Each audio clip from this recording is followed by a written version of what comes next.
BJP संसदीय दल की बैठक में प्रधानमंत्री मोदी ने विपक्ष पर जमकर प्रहार किया है। पीएम मोदी ने न सिर्फ विपक्ष पर वार किया बल्कि उनके गठबंधन के नाम पर भी हमला बोला।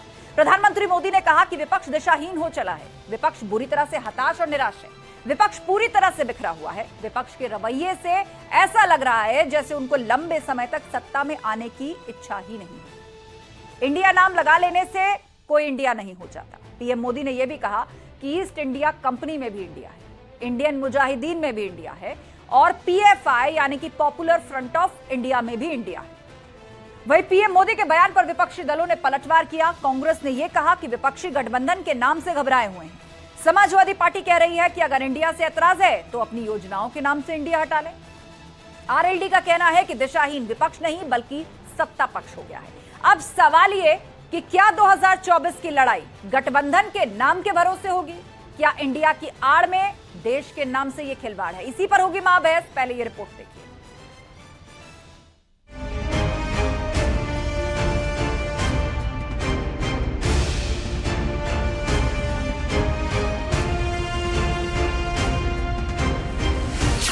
विपक्ष का इंडिया मोदी ने दिशाहीन बताया।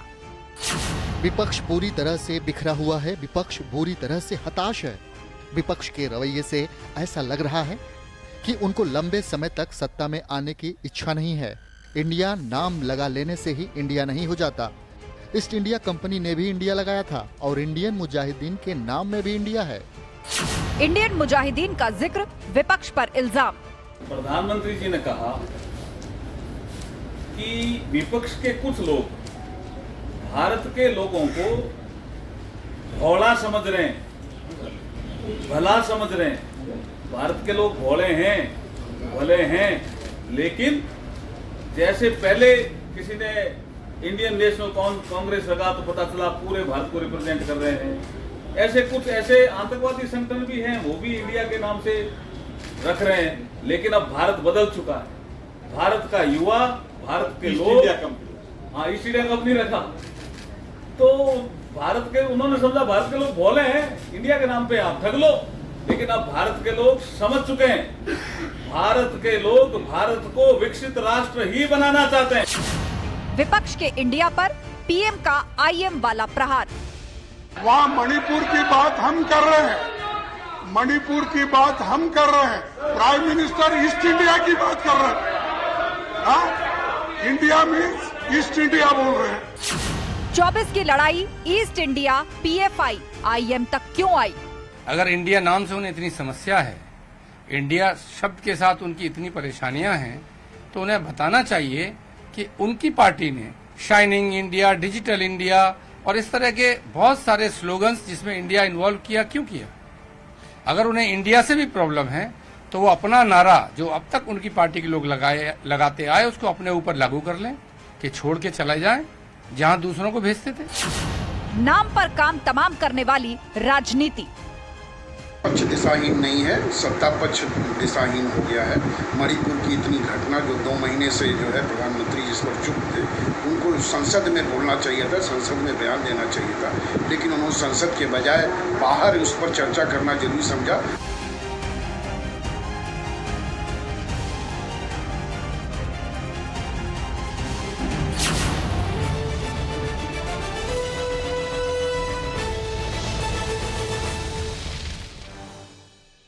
और अब वक्त हो गया महाबहस के सवालों का। एक एक करके सवाल आपके सामने रखने जा रहे हैं जो आप सभी पैनलिस्ट से आप पूछेंगे। और पहला सवाल ये, देश के नाम पर राजनीति आखिर कितनी सही है? गठबंधन का नाम इंडिया रख लिया, जाहिर सी बात है चुनावी मौसम में आरोप प्रत्यारोप, वार पलटवार होते हैं, लेकिन फिर इस पर राजनीति होती है। विपक्ष पर वार, इंडिया पर हमला कैसे? अगर विपक्ष ने अपने गठबंधन का नाम इंडिया रखा है तो जाहिर सी बात है उसको घेरने के लिए उसका नाम लिया ही जाएगा, तो फिर यह भारत पर हमला तो नहीं कहा जा सकता।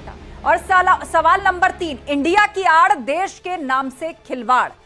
क्या देश के नाम पर अपने गठबंधन का नाम रखना यह देश के नाम पर खिलवाड़ है? पूछेंगे सभी से। पूरा गेस्ट पैनल हमारे साथ जुड़ चुका है। हमारे साथ आलोक अवस्थी जी हैं, प्रवक्ता बीजेपी, मनीष सिंह जी जुड़ गए हैं, प्रवक्ता समाजवादी पार्टी, रोहित अग्रवाल जी हमारे साथ जुड़ गए हैं, प्रवक्ता आरएलडी, प्रियंका गुप्ता हमारे साथ है, कांग्रेस की प्रवक्ता, और निरंजन पोद्दार जी भी हमारे साथ जुड़ गए हैं, राजनीतिक विश्लेषक। चलिए चर्चा की शुरुआत करते हैं और सबसे पहले रुक करते हैं आलोक अवस्थी जी का। आलोक जी, सबसे पहले तो ये बताइए कि देश के नाम पर राजनीति कौन कर रहा है और ये कितना सही है? देखिए, मेरा इतना ही कहना है कि नफरत है, घोटाले हैं, तुष्टीकरण है, मन काले हैं, परिवारवाद की आग के दशकों से देश हवाले है। यह पुराना माल नई दुकान पर लाकर के अपना माल बेचने की बात है। प्रोडक्ट किसी का है, माल किसी का है, बनाया किसी ने है, बेच कोई और रहा है। इस तरीके से कई दलों से मिलकर के दलदल बना है। जहां तक की बात INDIA की आती है, Indian national development inclusive alliance, इसमें कौन से दल हैं? ये वही दल हैं जिसमें हर आदमी परिवारवादी है और अधिकतर सदस्यों के ऊपर जो है या तो कोई सजा याफ्ता है या जमानत पर रिहा है या उसके ऊपर आरोप लगे हुए हैं। राहुल गांधी जी स्वयं सजा याफ्ता है, जमानत पर भी रिहा है। सोनिया जी जमानत पर रिहा है। हेमंत सोरेन पे भ्रष्टाचार के तमाम आरोप हैं। लालू यादव जी सजा याफ्ता है। तेजस्वी के ऊपर अलग भ्रष्टाचार के मुकदमे हैं। इसी तरीके से कई दलों के ऊपर, नेताओं के ऊपर भ्रष्टाचार के और आपराधिक षड्यंत्र के गंभीर मुकदमे हैं। तो यह इंडिया का नाम जोड़ करके क्या इंडिया को हम भ्रष्टाचारी कहेंगे? क्या इंडिया को हम ये कहेंगे ये सजा याफ्ता है? या कल को ये हमारे ऊपर आरोप लगाएंगे, हम इन पर जवाब देंगे, तो क्या हम भारत की निंदा करेंगे? तो ये संभव नहीं है। तो इस तरह के जो एक छद्म आवरण ढूंढा है, पहले यूपीए था, अब ठीक है, चलिए यही सवाल आपका मैं आगे लिए चलती हूँ। यही सवाल आपका आगे लिए चलती हूँ। प्रियंका गुप्ता जी, आलोक जी, ठीक है, प्रियंका गुप्ता जी ये बताइए, आप लोगों ने गठबंधन का नाम इंडिया रख लिया, अब अगर आप पर कोई वार पलटवार करता है तो ये देश पर प्रहार कैसे हुआ? ये देश की निंदा कैसे हुई? की आस्था जी, क्योंकि इंडिया एक संवैधानिक नाम है और प्रधानमंत्री जी खुद इस चीज को भूल गए हैं कि he is also the prime minister of India. उनको ये समझने की जरूरत है कि ट्रोल भाषा को इस्तेमाल करके वो अपने वक्तव्य में कैसे शामिल कर सकते हैं, ये निम्न स्तर है। दूसरी चीज मैं ये भी कहना चाहूंगी कि पिछले 70 सालों तक किसी भी प्रधानमंत्री ने अपने विपक्ष को किसी आतंकवादी संगठन से तुलना कभी नहीं करी होगी। जो पहली आपने शब्द का इस्तेमाल किया तो प्रधानमंत्री ने कहा कि विपक्ष दिशाहीन है क्योंकि नाम इंडिया लगा लेने से कुछ नहीं होता है, और ये बात तो सच्चाई है ना। इंडियन मुजाहिदीन में भी इंडिया है, पॉपुलर फ्रंट ऑफ इंडिया यानी PFI के आगे भी इंडिया है, अब ईस्ट इंडिया कंपनी का भी जिक्र कर लीजिए तो वहां पर भी इंडिया है। लेकिन इन लोगों की भूमिका क्या रही है देश में? ये तो बैंड संगठन है। नहीं, इंडिया एक्रोनिक नहीं है वहां पर, यहाँ पर इंडिया एक्रोनिक है। ये आप कह रही हैं, ये आपका दावा है, ये आपका दावा है, लेकिन आपने देश के नाम पे अपने गठबंधन का नाम रख लिया, और अगर आपको घेरा जाएगा तो आप कहेंगे देश का अपमान कर दिया। ये भला क्या बात हुई? इतना टाइम देती है उसमें मुझे बोल लेने दिया करिए। हाँ, बोलिए। मैं सिर्फ इतना पूछना चाहती हूँ कि आप विपक्ष पर हमला करते रहिए, परंतु मणिपुर पहले देख लीजिए, क्योंकि विपक्ष की तो आपकी इतनी चिंता है कि विपक्ष सो रहा है, विपक्ष जाग रहा है, विपक्ष लड़ नहीं रहा है, लेकिन आपको मणिपुर की रत्ती भर चिंता नहीं। जब संसद का सत्र चल रहा है तो वहां पर आप क्यों नहीं चाहते, क्यों नहीं चर्चा कर रहे हैं? फिर क्यों सर चर्चा करना चाहते हैं मणिपुर पर? क्योंकि प्रधानमंत्री जी भी अपने आप को डरा हुआ महसूस कर रहे हैं, और इसी डर के कारण आज वो इस तरह पर निम्न स्तर की भाषा को इस्तेमाल करने के लिए मजबूर हो चुके हैं, क्योंकि वो निराश भी हैं और हताश भी हैं। और इसीलिए इस तरह की चर्चाएं सामने आ रही हैं कि इंडिया को लेकर भी वो अपनी भावनाओं को कंट्रोल नहीं कर पा रहे। अच्छा। जहां पर राहुल गांधी जी को सिर्फ सरनेम को लेकर 2 साल की सजा सुनाई जाती है, वहां प्रधानमंत्री जी को इंडिया की तुलना किसी एक आतंकवादी संगठन देश की तुलना नहीं हो रही है। अब आप फिर शब्दों से खेल रहे हैं। देश की तुलना नहीं करी है, आपके गठबंधन की तुलना करिए जिसको आपने नाम दिया है INDIA। ठीक है मनीष सिंह जी, यही सवाल आपसे भी है। विपक्ष बार बार कह रहा है कि अपनी योजनाओं के नाम से इंडिया हटा दीजिए, और प्रधानमंत्री को या बीजेपी को भारत से या इंडिया से कोई प्यार नहीं है। उन्होंने इसका जवाब दे दिया कि नाम के आगे तो इंडिया ऐसे ऐसे संगठनों ने लगाया जिनको की जेल हुई है, जिनको बैन किया गया है। बिल्कुल आस्था जी, आपका बहुत वाजिब सवाल है, लेकिन हमें और आपको सबको समझना पड़ेगा कि भारतीय जनता पार्टी और RSS ने देश की आज़ादी, जब हम लोग देश की आज़ादी के लिए लड़ रहे थे, संघर्ष कर रहे थे, हमारे पुरखे और पूर्वज ईस्ट इंडिया कंपनी के खिलाफ जो आज़ादी के लिए बिगुल फूंकी गई थी, तो ये भारतीय जनता पार्टी और RSS के पुरखे एक भी उस लड़ाई में कहीं पर शामिल नहीं थे।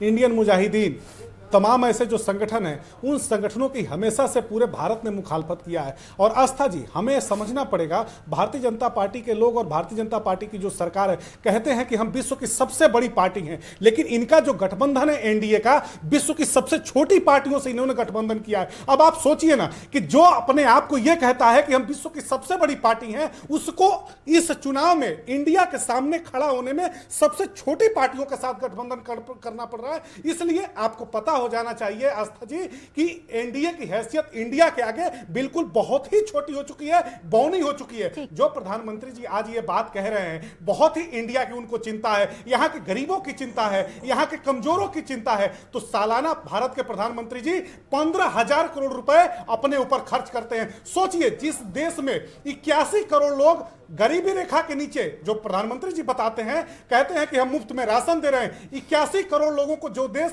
मुफ्त में राशन देता हो, उस देश का प्रधानमंत्री जो ये कहता है कि हम गरीबों के बेटा हैं, हम गरीबी परिवार से आए हैं, उनके ऊपर 15,000 करोड़ रुपए। और जानती है, बहुत ताजुब की बात है, 41 करोड़ रुपए प्रतिदिन उनके ऊपर खर्च होता है। अब आप सोचिए ना, जो इंडिया हमारा 81 करोड़ लोग भारत में मुफ्त के राशन पर अपना जीवन यापन कर रहे हो, वहां के प्रधानमंत्री 41 करोड़ रुपए कर रहे हैं, आपको डेटा कोट कर रहे हैं, लेकिन आपने सोर्स नहीं बताया। पर फिर भी मेरा सवाल है कि क्या ये किसी निजी यात्रा, निजी कार्यक्रम या निजी आयोजन के लिए होता है, या इससे पहले देश के किसी और प्रधानमंत्री या किसी और संवैधानिक पद पर विराजमान शख्स के लिए, उनके कार्यक्रमों के लिए कभी स्पेंडिंग किया गया? 18,000 करोड़ रुपए भारत के प्रधानमंत्री को क्या आवश्यकता पड़ी थी 18,000 करोड़ के जहाज से चलने की? भारत के प्रधानमंत्री जी को क्या आवश्यकता पड़ी थी 18,000? वो कोई निजी विमान तो नहीं है। भारत का जो भी प्रधानमंत्री बनेगा, नहीं, वो जहाज उसके लिए रहेगा। मनीष जी, हमारा देश अगर इतनी, ये तो अपग्रेडेशन की बात हुई ना, ये तो आगे तक के लिए जनरेशन की बात हुई। और सुनिए ना, वो कोई निजी विमान तो नहीं है, उसको कोई अपने साथ तो लेकर के जाएगा नहीं। ये बिल्कुल अपग्रेडेशन नहीं है, ये भारत की जनता के सामने अपग्रेडेशन नहीं है।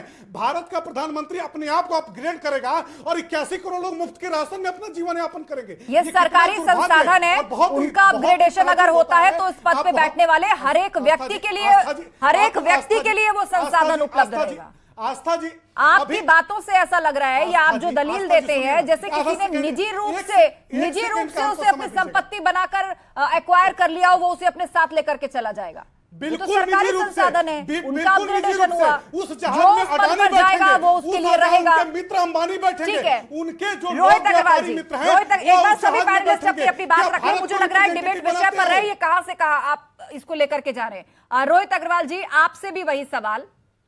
प्रधानमंत्री मोदी ने विपक्षी गठबंधन पर अब तक का सबसे बड़ा प्रहार किया है। इसको बीजेपी मास्टर स्ट्रोक भी बता रही है, क्योंकि आप लोगों ने जो इंडिया नाम का गठबंधन बनाया था, जिसकी आड़ में आप बार बार सरकार को घेर रहे थे, उसी इंडिया के लिए आज उन्होंने कह दिया ये तो ईस्ट इंडिया कंपनी में भी था, इंडियन मुजाहिदीन में भी था और पीएफआई में भी था।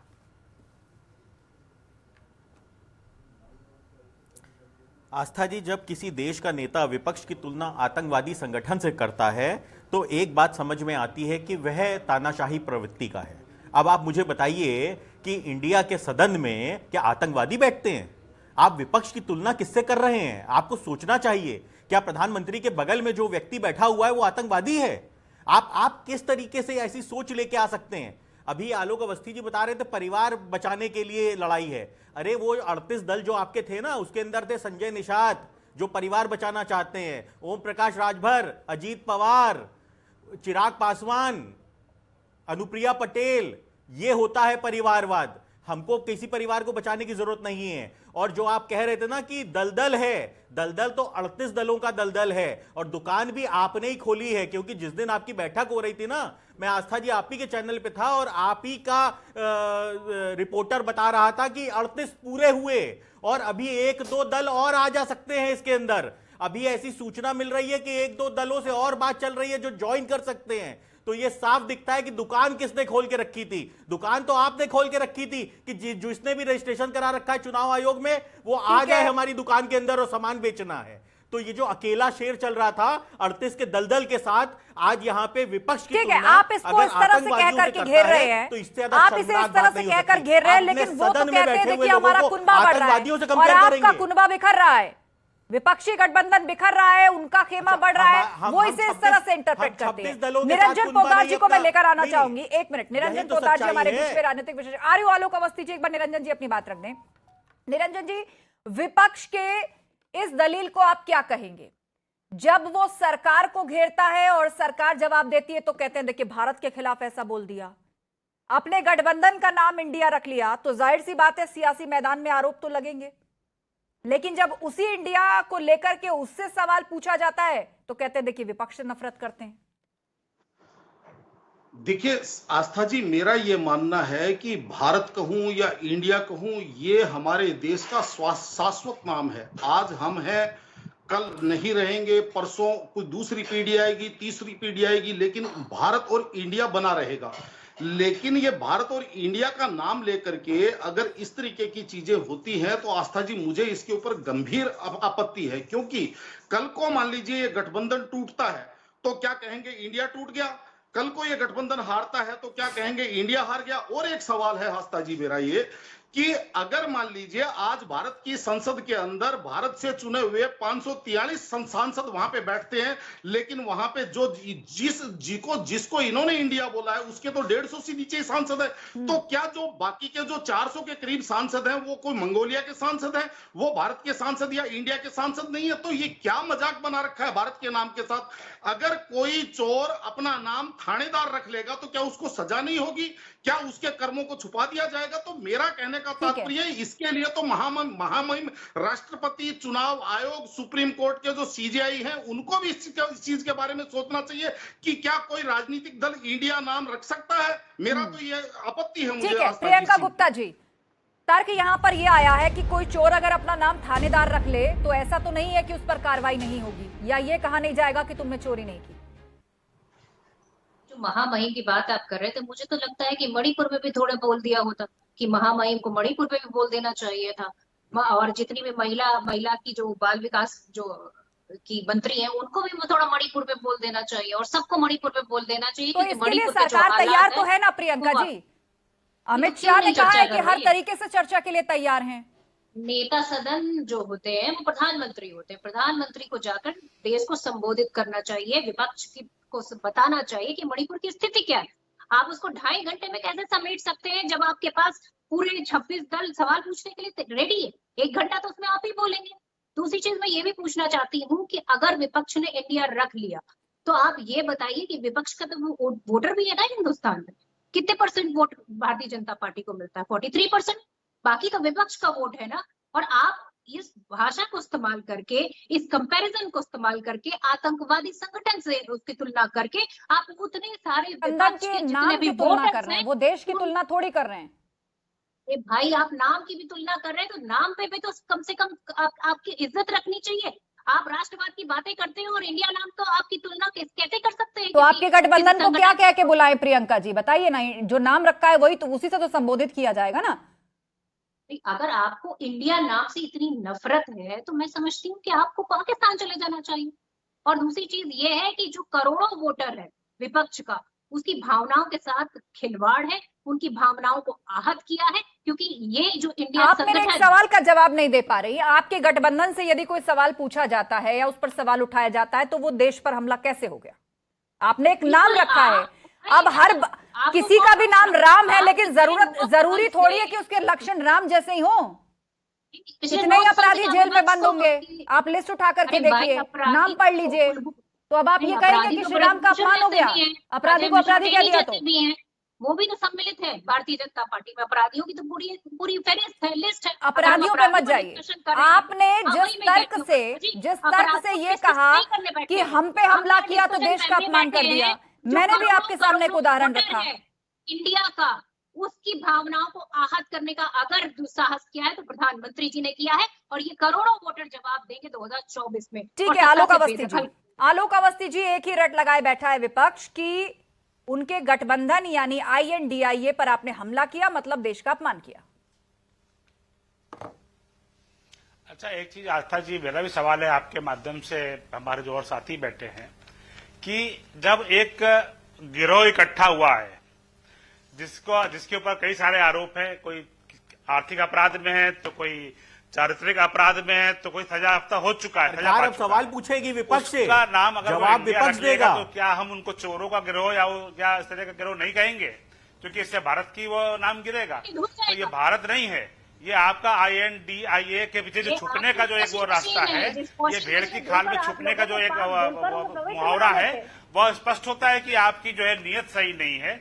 आप लोग सिर्फ देश का नाम बदनाम करने के लिए चाहते हैं, जैसे आपने पहले देश को बेचा, देश के लोगों को गुमराह किया, अपराध किया, और आज आप जो है देश का नाम भी जो है बर्बाद करना चाहते हैं। परिवार बचाओ और भ्रष्टाचार बढ़ाओ, खाली ये एक आपका सिद्धांत है, और जो खाता ना भाई, जो परिवार ने कहा वही सही। मैं पूछना चाहता हूं, अभी हमारे समाजवादी पार्टी के नेता कह रहे थे प्रधानमंत्री हवाई जहाज से चलते हैं।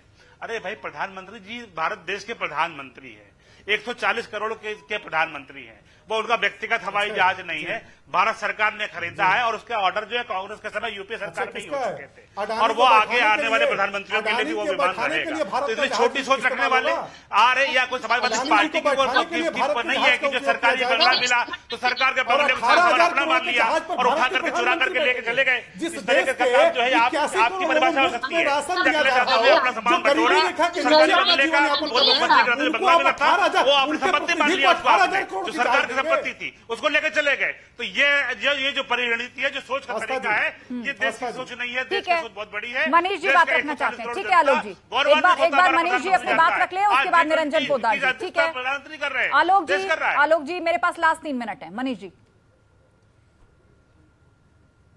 जी आस्था जी, बहुत महत्वपूर्ण है, आया पर चर्चा देश सुनता है। आज जो मणिपुर की स्थिति है, मणिपुर के जो हालात हैं, उन हालातों पर चर्चा नहीं हो रहा है। देश के संसद में और देश के बाहर भारतीय जनता पार्टी नहीं चाहती है कि इस पर चर्चा हो। और सबसे बड़ी आस्था जी, इस बात को सभी लोगों को समझना पड़ेगा कि हमारे देश की सुरक्षा और इसकी संप्रभुता की रक्षा करने की जिम्मेदारी सबकी है, लेकिन सत्ता के जो डकैत हैं भारतीय जनता पार्टी के लोग, इन लोगों ने जिस तरह से डकैती करके देश सत्ता को लूटा है, हिंदुस्तान की जनता आज इंडिया के साथ खड़ी है, और भारतीय जनता पार्टी को समझना पड़ेगा कि जो सत्ता के डकैत हैं, इनको 2024 में मुंह की खानी पड़ेगी और इनको हार का मुंह देखना पड़ेगा। नहीं निकल पाएंगे। चलिए ठीक है, निरंजन पोद्दार जी मेरे पास लास्ट 2 मिनट है। सामान उठा करके ले गए अखिलेश यादव। ठीक है, बोलिए निरंजन पोद्दार जी। अखिलेश यादव 44 करोड़ रुपए सामान लेके गए। विपक्ष ने अपने गठबंधन का नाम इंडिया रखा है, क्या ये देश के नाम से खिलवाड़ नहीं है? एक सवाल ये भी उठ रहा है निरंजन पोद्दार जी। देखिए आस्था जी, आज जो चर्चा हो रही है वो ये हो रही है कि भाई इंडिया के नाम का अपमान कौन कर रहा है। मेरा ये मानना है कि अगर एक बलात्कारी पुरुष अगर अपना नाम सुप्रीम कोर्ट रख लेता है और लोग अगर ये कहेंगे कि सुप्रीम कोर्ट ने बलात्कार कर दिया, सुप्रीम कोर्ट ने बलात्कार कर दिया, तो यहाँ पे जो कहने वाला है वो अपमान नहीं कर रहा है, जो नाम रखने वाला है वो अपमान कर रहा है सुप्रीम कोर्ट का।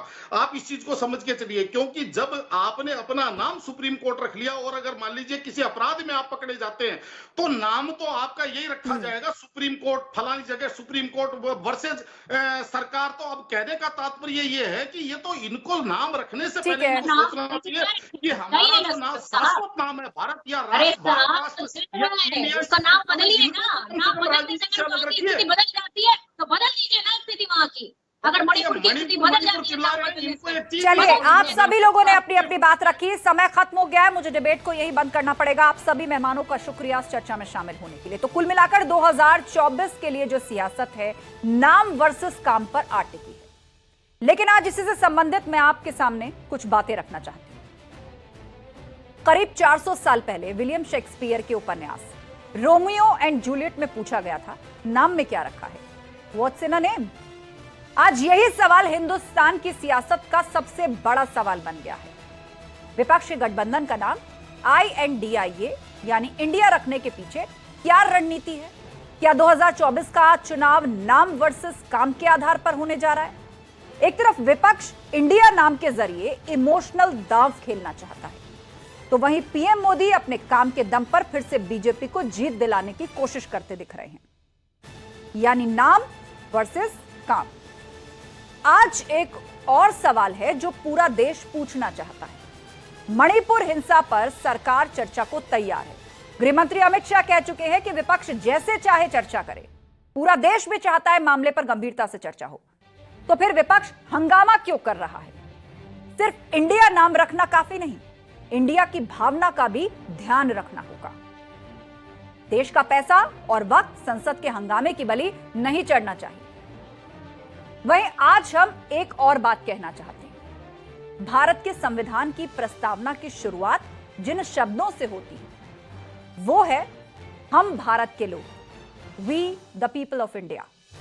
और ये जो भारत के लोग हैं वो सियासत को बखूबी समझते हैं और ये भी समझते हैं कि कौन वाकई इंडिया का हित चाहता है और कौन सिर्फ इंडिया के नाम पर वोट हासिल करना चाहता है। आप भी एक बार विचार करके जरूर देखिए। मुझे दीजिए इजाजत। नमस्कार।